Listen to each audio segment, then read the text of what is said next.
good, y'all? Welcome to Prolific Group Podcast. I'm Destin Prejean, and as you know, this is the crew. Before we even get started, first things first, Happy Pride Month. You know, us people of Prolific Group Podcast respect the ability that love is a spectrum. So, shout out to all the ones out there showcasing their love. So, how's everybody's week? Why you looking at me? Based on, I'm looking at my boy here because based on the full bottle, it must have been rough. Well, that'll be an episode for another day where I explain what happened this week. But it was very eventful. I bet. Crystal? My week was good. It's a sensation. But moving on. How about you guys? We was good, you know. Love is love, all that good stuff. Good. And where are my manners, man? We have two new guests on this podcast. One of them you've already seen before. How you doing? As you know, this is my older brother, David. What's up, people? And I'll let him introduce the next person. Oh, yes. This is the lovely, the beautiful Miss Janisha. Hey, everyone. Isn't that lovely? I know, right? Pride love, man. You gotta love it. Yeah, I love it. Love is love, y'all. Love is love. So, Ezra, man, what's the word for today? What's the word for today? Communication is the word for today. Make sure you communicate your feelings properly and also receive communication back. Oh, nobody gonna do that shit. Good job. Thank you. That was some good shit. Just enough to pass. Wow.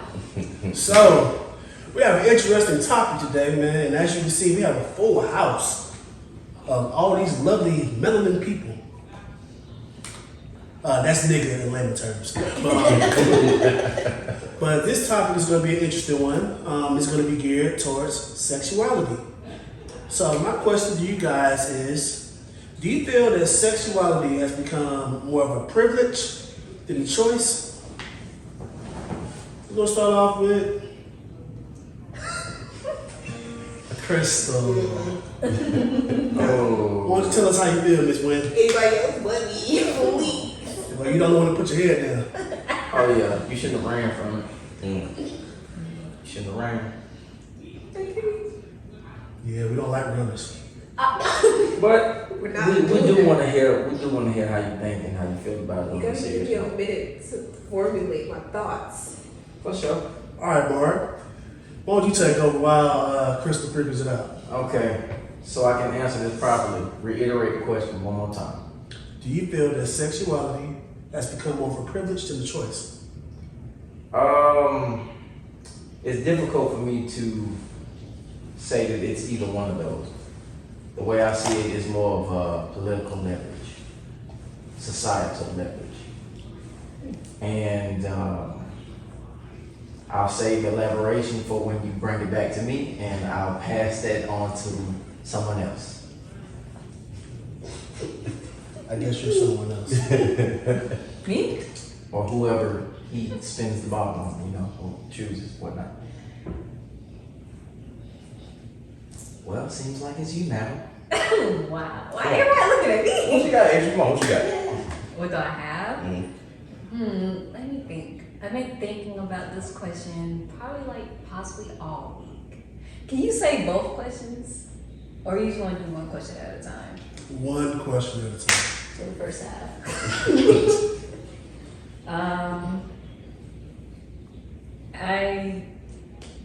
I don't think it's a privilege, and I don't think it's a choice either when it comes to sexuality, because I've been straight all my life, and All you like?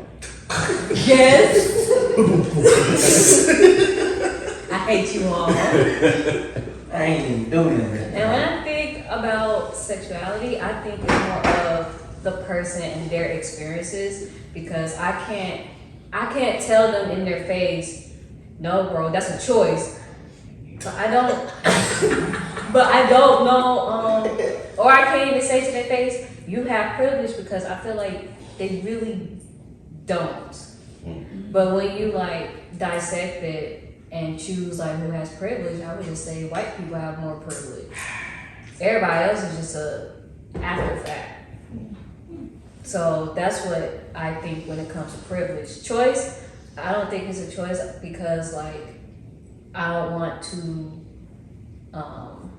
discredit anyone in their experiences, because I see it all the time when people do it and they be like, well, you're lying, and I'm like, how you know they lying? That's their experience. Whether they lying or not, it's still like their story to tell and what they're feeling. And I like to hear people out when they go through, well, where they feel comfortable with their sexuality. I like to hear their story, because it's like, it's their stories, their experience, and what they feel comfortable doing, and when they feel comfortable coming out. So that's what I have to say to the first part of the question. Second part. You want to get to the second part? Yeah, did you ask the second part yet? No, we didn't. Can I say something on that? Getting Yes. ahead of ourselves. Asia, I love the way that you worded that, because you're talking about someone else's experience. So you're allowing yourself to be vulnerable in that moment with someone who's had a completely different experience than you have. Also, too, it's an education moment, because we may not be in the same walks of life as everybody else, right? Mm-hmm. And so when I think about that first part of the question, for me, I just had to educate myself, right? Just on both of these topics. So when we think about sexuality, a person's identity in relation to the gender or genders to which they are typically attracted, sexual orientation. So when I think about choice, I think about the opportunity. And when I think about privilege, I think about the advantage of that choice. So, will a sexuality, it poses a couple questions in my mind, right? Is it considered more of a privileged choice from a sexuality standpoint? Because there is a choice to be able to identify as someone different in your sexuality.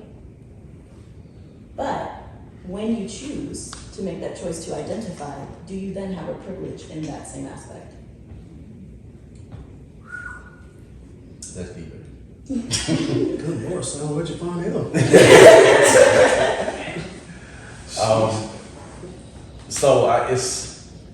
It's two folds to that, because to me, I don't think choice is the operative word to say, because and honestly, I don't believe nobody chooses to be gay or straight. It's just how you are, right?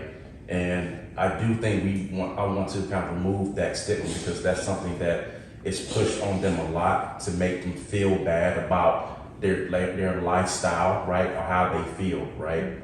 People, you never know like who you are till you get older and have experienced like life in different ways and stuff, and determine like what's my sexuality, what does that mean to me, right? Mm-hmm. So I don't want to say that it's a choice. However, when you talk about the privilege aspect of it, I do agree that in some realm, there are privileges with the type of sexual orientation that you decide to make. Mm-hmm. And more so on the Caucasian side, all right? You can be black and be gay, straight, or whatever, and still have to deal with some of the same trials and tribulations that regular black people deal with, right? However, you can be white and be gay and have actually more of an advantage than other straight black people, brown or whatever, right? And in that regard, it's like you put yourself further ahead of some of your competition in doing so. Mm-hmm. Now, I don't think it's a choice to do that, to be, gay, straight or whatever, right? But you can't deny the privilege that comes along with that title. Wassup. Very good, very good. Crystal, you have anything you want to say? Do you have enough time to really gather your words? Yeah, I think I have enough time to like David said, I do agree it's not a choice. as far as sexuality, like everybody else said, you don't just choose like, oh, I want to be gay. Because a lot of times, being gay, being bi, any type of identity in the community, there's a lot of, sometimes there is discrimination. There is, and like they said, there are privileges within the community itself, not only in the white community, but in the, in the LGBT community.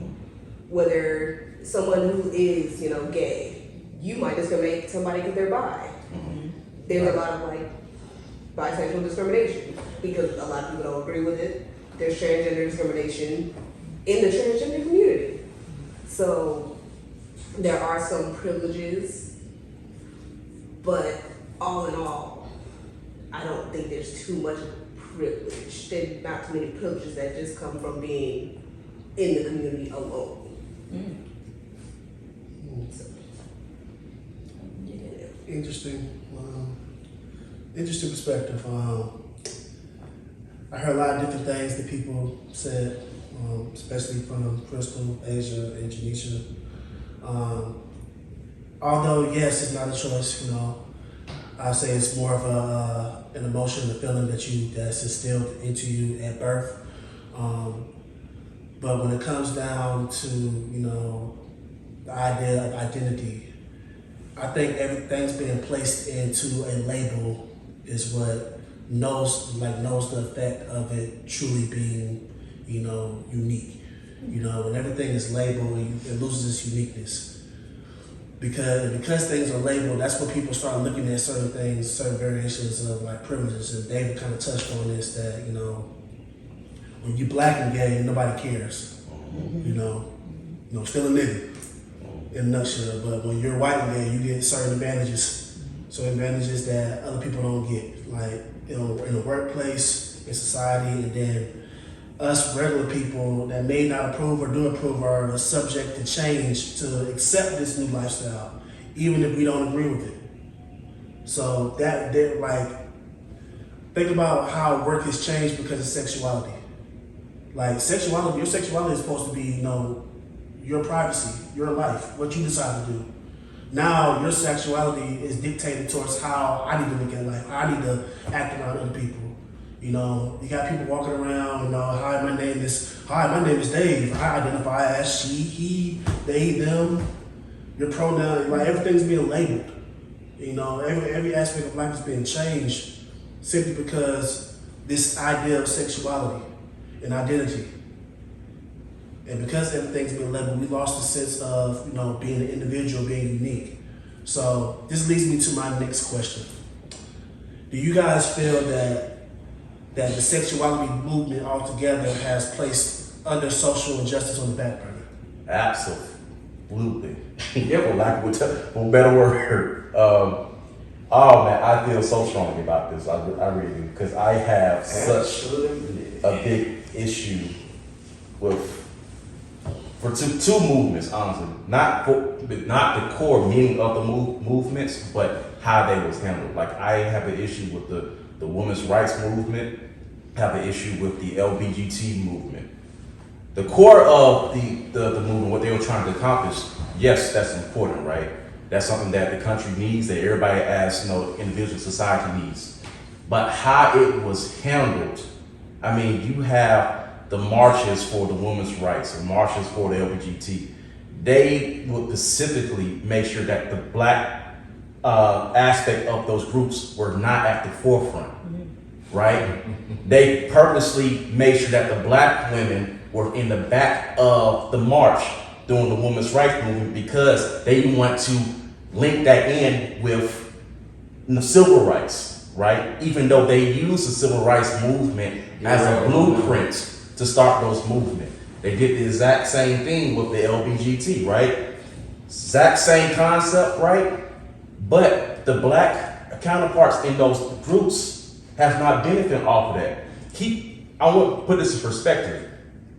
Out of all three of those movements, the civil rights movement started first, right? But yet, after all these years later, black folk are still behind the other two groups. That tells me that how they handle that, they use that for the benefit more so for the Caucasian members of those groups, let alone the black members. Yeah, y'all come on, we use that as extra support, right? But we're getting the benefit off of it. And that to me is the problem with the whole system, in my opinion. There's some factors that go into that It's like, psychologically that will not be recognized or, if pointed out, be highly unfavorable. But yeah, I definitely agree with what you're saying.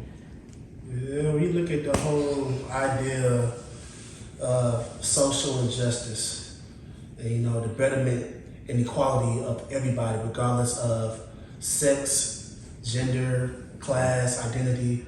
Let's really break down, you know, the idea of equality, the idea of, you know, true equality for everybody. Like, my problem with people in the LGBTQ community is not the fact that your lifestyle, your choice. And, you know, I've had conversations with several people about this that are in that category. How is it that you can expect us, you know, as heterosexuals, whatever you choose to identify as, black people, to accept your lifestyle and really be compelled to learn the terms, learn the history, and really truly be, you know, advocators of your movement when we haven't overcome race? How can you expect us to overcome sexuality? How can you expect us to overcome gender equality, you know, if we can't overcome race? That's the problem with this whole system of social injustice, you know, and inequality. And why not just destroy the whole system? Why create substance that targets certain people? It's an easy question to that, because the same people that created this system are the ones that are trying to create loopholes for them. That's the problem. Because if people had such an issue with, you know, feeling like they're alienated, feeling like they're not equal, who doesn't feel like that? You know, who wakes up and don't feel comfortable in their own skin? Like, every time we wake up as black people, we don't know if it's gonna be our last day. Because we may walk out that door and somebody may shoot us just because of the color of our skin. But yet, you feel like we don't understand what it's like to wake up and feel alienated from the world. And feel like we're lesser than human beings. But yet you want us to understand and rationalize that, you know, sexuality matters. Gender equality matters. You know, like, people need to know this. How do you expect people to know that if you can't overcome race? If you can't come to terms that we as black people are human beings, just like you as white people are human beings, how do you expect us to overcome this if you can't overcome the main foundational aspect, which is race? Because we made a mistake in the midst of that. it's sad. It really is sad, because, you know, you can be black and identify, be transgender, gay, bi, asexual, pansexual, but you know what? When the police is called, what do they see? A nigga. This. A motherfucking nigga.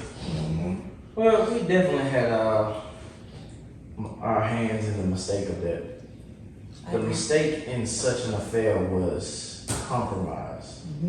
Do it that what you will. Honestly, you know, me, my personality, I can give no fucks. But studying our counterparts, our racial counterparts, I came across, as my mother being a psychologist and reading some of her books, I came across, you know, some prestigious people. And historically, like in history, I came across some prestigious people. Friedrich Nietzsche. In his eyes, we made the mistake of asking to be equal. He said nobody's more inferior than those who insist on being equal. That's what our mistake was. Label me militant, label me what you will, you know, excuse my language, I don't give a fuck.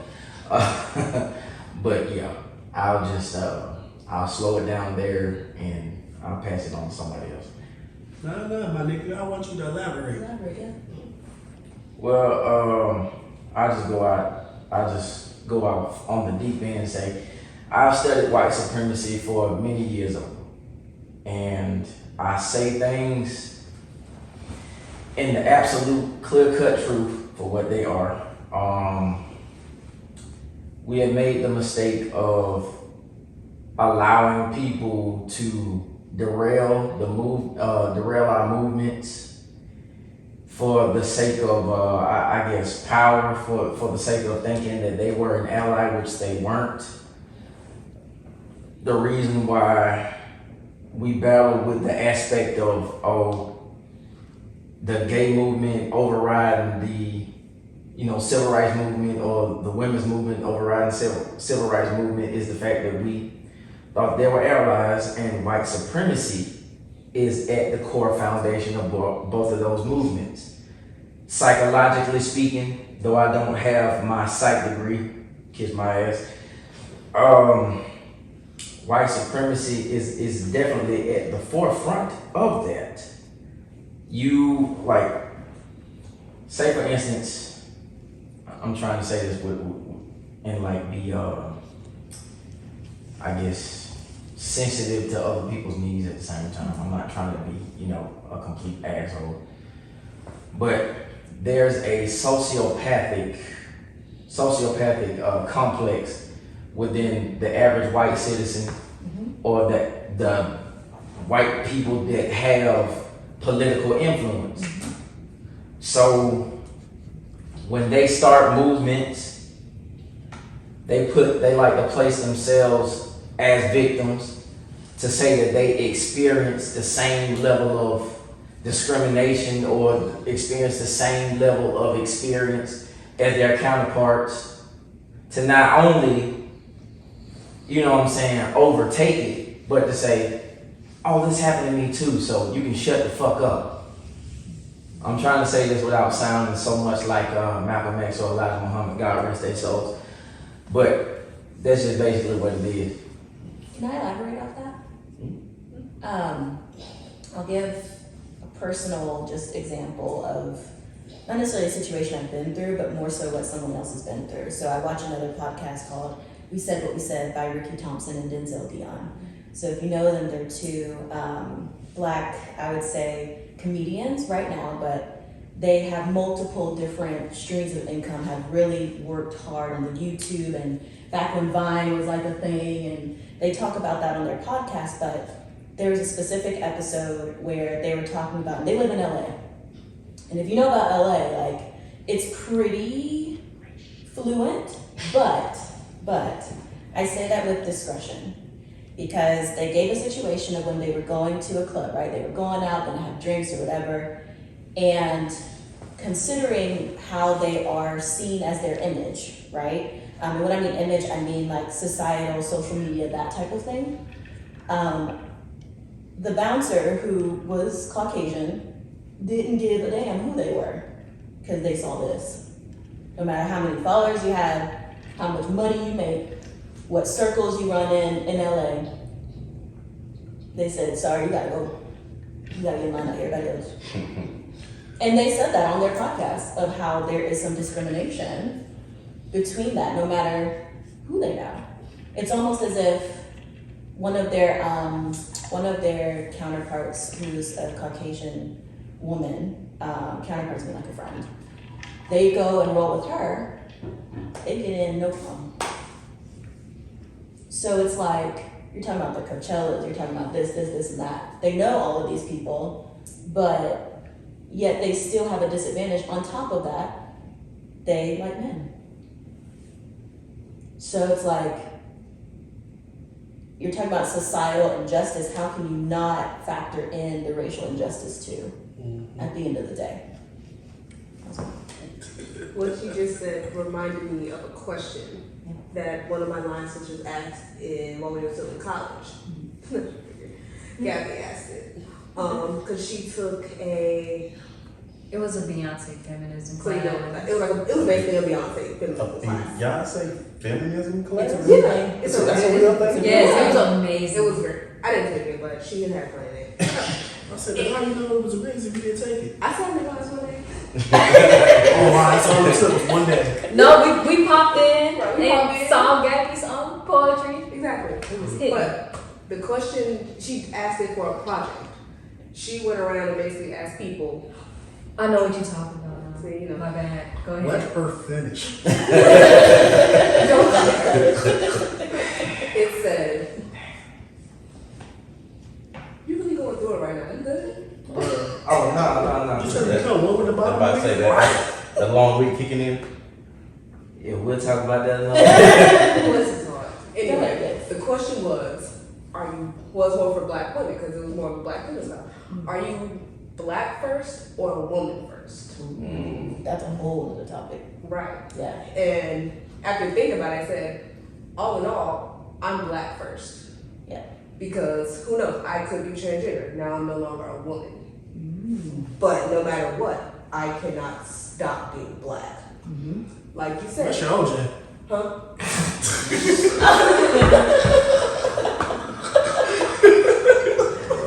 Hell no, bro. Come on, that bullshit. So sick.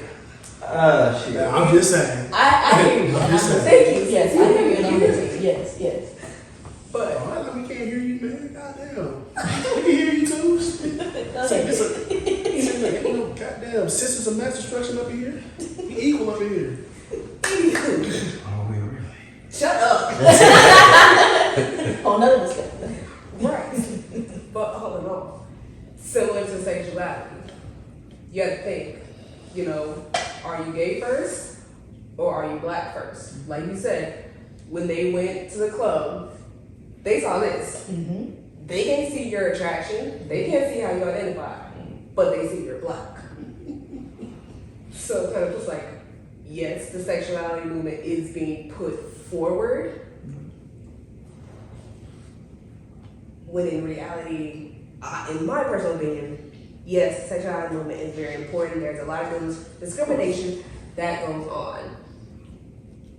But you gotta hit that base level first. You gotta tackle that base foundation of that civil rights movement. Because I feel like once you get the civil rights movement, once all that's good, a lot of my other things might just slowly fall into place. Yep. So you think, because you was ready to hop on this part of the question. Right. Like, On where to- you on even to said, so what you What think? feminism is your thing? Yeah. So How you gauge it? give me your 2 cents. That's from Major. Oh, it is my major.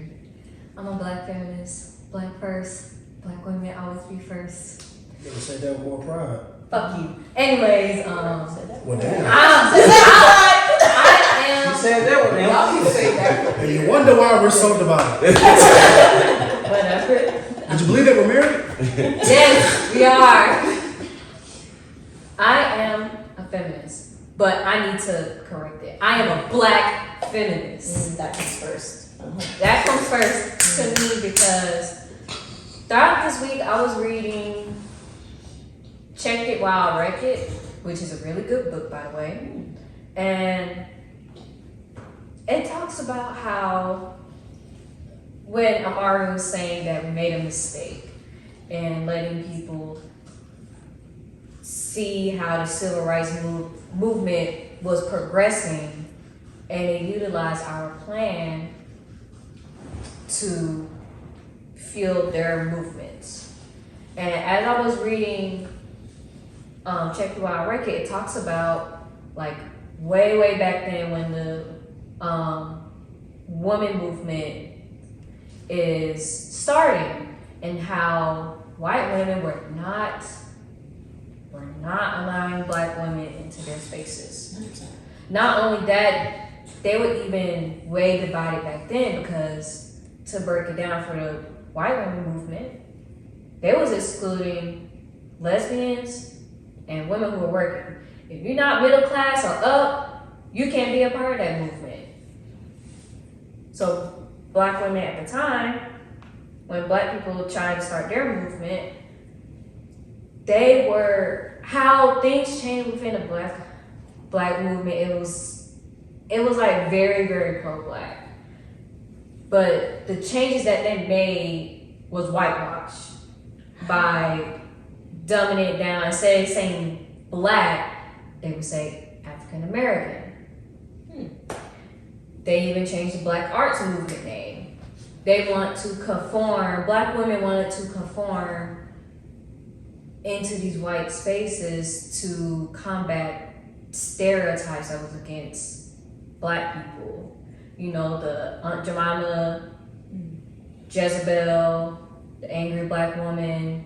They wanted to try to, I guess, appear more clean, like, so they can be able to go into these spaces. But even Black women was excluding other Black women as well, which is wrong, very, very wrong. Because if you're not a middle class upper Black, you wasn't a part of the movement either. So we were divided back then, even though it looked like we were together in appearance, but inside our movement was divided, especially with sexism and other issues. How and why? Well, let me ask this question. I know I'm not in here today, but let me ask this question. I want y'all to think about it for a second. So would racism really be racism, or is racism now colorism? Because of, it's not the race at this point, it's the color of each other's skin within each other's own ethnicity. Like, white people are racist to themselves. We're racist to ourselves. Mexicans are racist to themselves. That's a fact. Like, I know a friend, his girlfriend is white, yes, and we're cool. But his girlfriend was trying to get into a sorority, and because she was too pale, and she was a Goldie and not a dark Goldie, they said, no, you're not it. But us, we'll say, oh, you're not thick enough, or you're not this. So now, is it not racism, but colorism within our own ethnicities that raises into racism? I get that. There's a flaw in that, though. Right, it's always a flaw somewhere. I'll be honest with you, I think that's bullshit. There's a flaw in that because we ourselves as Black people, so you can say colorism in regards to judgment, right? Judging each other, right? Mm-hmm. But we are not in the type of political or financial power to prevent each other from advancing in society. Mm. That still holds in the hands of our Caucasian counterparts, still, right? Right. So we can say, like, far as like judgment, oh, I ain't messing with them because she light skin, or he light skin, or no, she dark. So you can say that, yeah. But even like if I put into my own personal experience, like from work wise, right? For those who don't know, I've been working in corporate finance for like 10 plus years, right? So I've seen different companies that I work for, like the hierarchy, how everything's set. All right. So when we talk about, Black, white, man, woman, gay, straight, right? Usually from like a lower level standpoint, staff level, you will see, some Black folk, you will see gay, Black men, gay Black women and stuff, right? Middle management is where you may see a lot of, straight Black women, right? Middle management, you may see some Black men, of course, some white folks like that, right? When you get to upper management, I'm talking about VP, C and above, right? Mm-hmm. Most of the time you will see straight white men, gay white men. Mm-hmm. You may see the maybe one or two white women, right? And one token Black straight man, right? Mm-hmm. You won't see anything else besides that. And that's only if they have the token. If they don't have a token, then it just won't be noticed. Or you might get lucky if a Black woman's in there. Or Asian, or the Asian token, right? Yeah. Right? So, and there's a reason for that. Because they bring in people who they feel comfortable with. People at that level, they hang out with each other all the time, right? You gotta be able to carry out the system. It ain't Carry out the system. Exactly. And because of that in itself is what prevents us as a people, Black people, from getting to where we want to go, getting to that level, which is why you see a lot of us at some point, because you can't get past middle management, like you said, forget it, I'm going to my own business. Mm-hmm. That ceiling. Well, to remain from going far left, what other questions do you have for me, sir? I thought you had a question for me. Well, this is more so a rhetorical question. When I ask you how and why, in short, I would definitely say the United States government. They definitely admitted to that. They did. CIA.gov. If you don't believe me, kick my ass. One person in particular who is literally a licensed agent on their roster, Gloria Steinem. I've said her name several times before. She is. She ain't came looking for you, has she? She can fuck around and find out. You like you made hard to find. Exactly. I'm easy to find.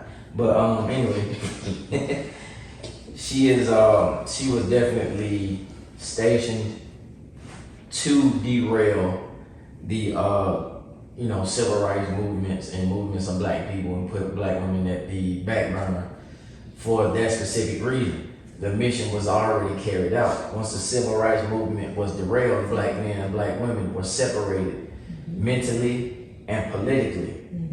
Mass incarceration was easier to take effect because, hey, you don't need them. We got y'all these houses. We as women go through shit, fuck them.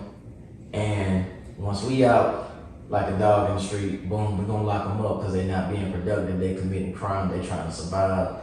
We don't give a damn. That's outside of our parameters of law. Boom, mass incarceration. You separated. You have nobody who is, I guess, a gender counterpart to kind of challenge us physically. So you're not a threat. You don't have the political power to do anything about it in the process. So boom. So that made that whole situation 10 times more easier. Can I ask a follow-up question to the group real quick? It's mostly centered around some of the stuff that you was discussing as well. Because you made the comment as far as like whether or not you would identify as a woman or as black first, right? Do you all think that identification, is it more so how you personally identify, or is it more centered around how a society identifies you, they see you? Are you asking the women in this group? Anybody. Okay. Well, since you pointed your hand at her first, I'll let her answer first and I'll go out. To that, I would probably say that's how society identifies first. Because again, like I said, you see me, you see a black woman. Who knows? I might be non-binary. I may just be presenting like a woman at the time, but they won't know that. Right. Until like you ask or something. But I think really the black first comes from society. But it also can be personally. I think just for me it's more society will see me as black first before anything else.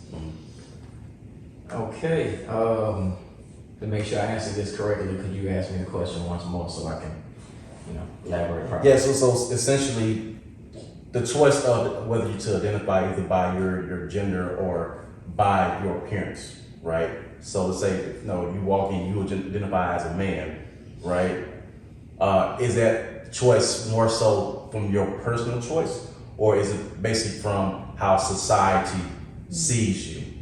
First and foremost, I say that it's innate. You know that you are different from a woman, whether you have the societal labeling or biological labeling. I understand that I don't have hips, legs, thighs, breasts, and an ass. It's not even to hips and ass. right. Yeah.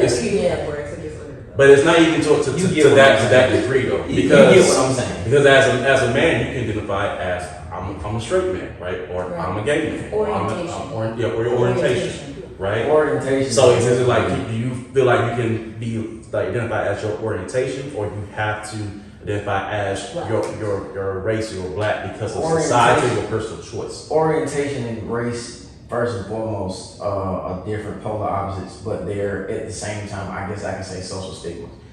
Up until recent years, would orientation even matter? In a perfect society, a perfect world, would orientation even matter? Who cares what the hell you do when your door closed? You can still see what I am regardless. You can still see that my skin is dark, but at the same time, it's still a social stigma the reasons behind it, I'm not gonna dive into that. I'm just gonna answer his question. But it's a social stigma. I mean, at the end of the day, I'm a human being. So I mean, if you got a problem with that, there's definitely other outlying factors that you would bring into a social format for your sake of getting around it, for your sake of being better than it and rising above it. Oh, big man. Oh, it's on me. Yeah, I ain't doing a lot of talking, have I? You actually have. What? Well, maybe I'll just shut the hell up then. Nah, to answer his question, I put it like this. We are prisoners of our own creation a lot of times. Certain things are out of our control, certain things we try to dictate or counteract. But society, is like from a societal standpoint, they place you in a system designed for you to be judged and to judge others. Think about like this growing up in grade school. Every aspect of your life is being graded, being judged, and so you have no sense of really accepting something or identifying something or really propelling a complete thought that's geared towards yourself. We don't truly learn to live for ourselves or really be ourselves until we break away from the system.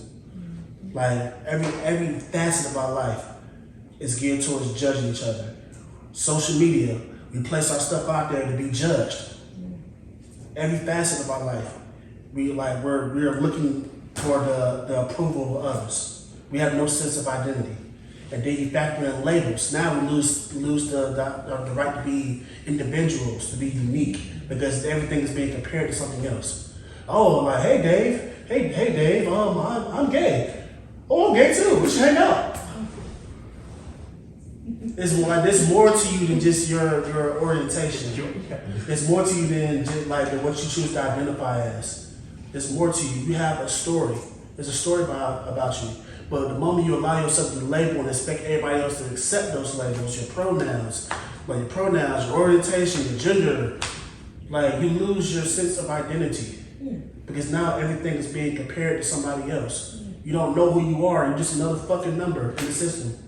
So like the whole idea of being judged and being labeled, like it's destroying our society. Labels have destroyed our society because we have no identity anymore. We embrace this category of labels and automatically being put in these labels, and we don't know who we are anymore. I'm done. Oh, it's my turn? I mean, you're next in line, man. Just saying. It wasn't a white man that judged me, by the way. It was God. Yeah, well, in some people's eyes, that is a white man, but we don't talk about that. No. You want to make the Christians mad. Leave that where it is. Yeah, But anyways, I had a conversation with one guy about that. He called me a socialist. Great. I mean, look, he fucked up, but like, was he wrong? shut up, Amari. It's my turn now. I feel like in society, but personally for me, I've been pro-black all my life. I'm always gonna be black. But from a society standpoint, I feel like white people forget what they did during the Jim Crow era. They didn't forget. No. They didn't forget. There's a difference between forgetting and not giving a fuck. There was two different things. Because I saw a thread, and Jim Crow was not that long ago, and a girl was like, on my great grandma birth certificate it said Negro, and she was like, it's funny how white people act like they want to forget what they did to us during the Jim Crow era.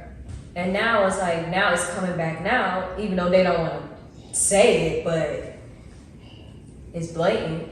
that this is the new Jim Crow era now, seeing as Florida, Oh, the How saints they- and shit. yeah, how they starting, how just now the lynching bill just passed, which they probably want to reverse it, but What they said, make it a legal form of execution. I don't know, but And cruel or unusual punishment. it's like white people started everything. To what degree? To what degree? What I mean by that is like they the ones that like when black people was by themselves, we were fine before they came in and started like labeling every single thing. Was we? So let me Yeah. let me add to that but contradict that. So like Rob DeSantis is not just going after us. Yeah. If you think about it, what is Florida's primary residence? If we really be honest. Yeah, it's Hispanic. South Hispanic. American and No, it's Caribbean. not. No, it's not. It's Hispanic. It's It's Hispanic. Right. Hispanic. No, it's No, it's Hispanic. Hispanic. It's Hispanic. I'm just- Rob I'm DeSantis. just- Hold on, so listen, check I this looked out. this up today. We That's all I'm actually saying. you've been there. Listen, It's surrounded. You're surrounded by listen. Hispanics. Even Rob DeSantis himself is Hispanic. That's what I'm saying. He's going after. So he's going after his own kind. So we gotta understand. Whoa. Yes. There's a difference. He is Hispanic. Yeah, I don't difference. care. I don't care if he's put. Hispanic. Latinx. You have no deadass. You have those who are Of Hispanic considered descent. better off of direct Spaniard descent, That is true. and But those you who are are still the Hispanic. descendants of. But you are They say still this of themselves, Hispanic not me. The descent. rape babies. They say this. This is not my word. But continue.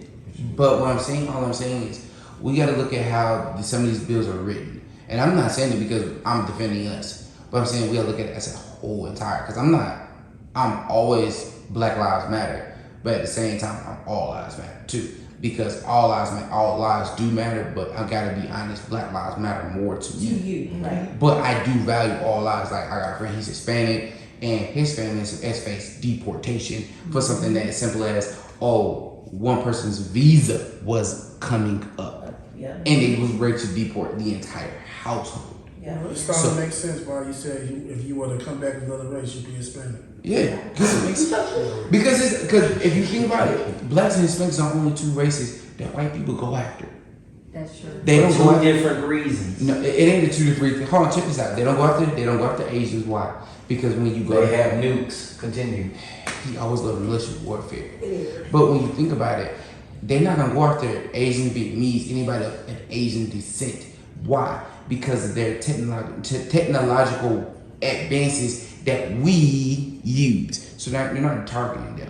They're not They going used after. to. They used to. Right, they used to, but they stopped. That's right. And then you think about they're not going after the Indians because why? They got our oil. Our oil comes. They got their land. Thank you. Well, that's a good. Well, I'm not talking about like the Native American Indians. Okay, I'm talking about the other Indians. Okay. They don't target Yeah, them. like- They don't target them because they got the oil field. They control the oil fields. Yeah, we work the oil fields, but they control the oil fields. So why would You don't bite the head that feeds you. right? So they're not gonna bite the hand that feeds you, but they are gonna bite the hands. They're only gonna bite the two hands that are in there that want to come here that can benefit, which is us and Hispanics. And Hispanics work for half of what we want. They can live in no lie, no bullshit. Go down Covington Road, right by Dunner Elementary. Y'all might know this house. It's big as fuck. I kid you not, it's a $1.2 million house. Hispanics bought it. It's a 2-acre lot. It's a little small house in the front. They built a $1.2 million house behind it, tore it down. Now they're selling it for 1.8. And that's crazy that they built that on their own money, own dime when they sell it. It's their money. We can't even give each other live in a house longer than 6 months without arguing. For different reasons. Well, that's a good point, y'all. But we're gonna take a quick commercial break. Commercial break. Thank you for that brief, whatever it was. Intermission. Yeah, intermission. But welcome back to Prolific Group Podcast. Thank you for joining us again. But to wrap this up, man, has anybody got any final closings? Well, if anybody would like further elaborations on my part, you know where to find me on all social platforms. I thought you was a ghost. I am a ghost. That's why they gotta find me. That's one way to put it. Yeah. Your tagline on the t-shirt. Yeehaw. All right. I don't know what the hell that was. Does anybody else have anything to say that's worth use? I would just like to say that I have plenty of friends. All right, that's enough. Hey, I'm your guest, sir. That's enough. I'm your Get guest. it, dude.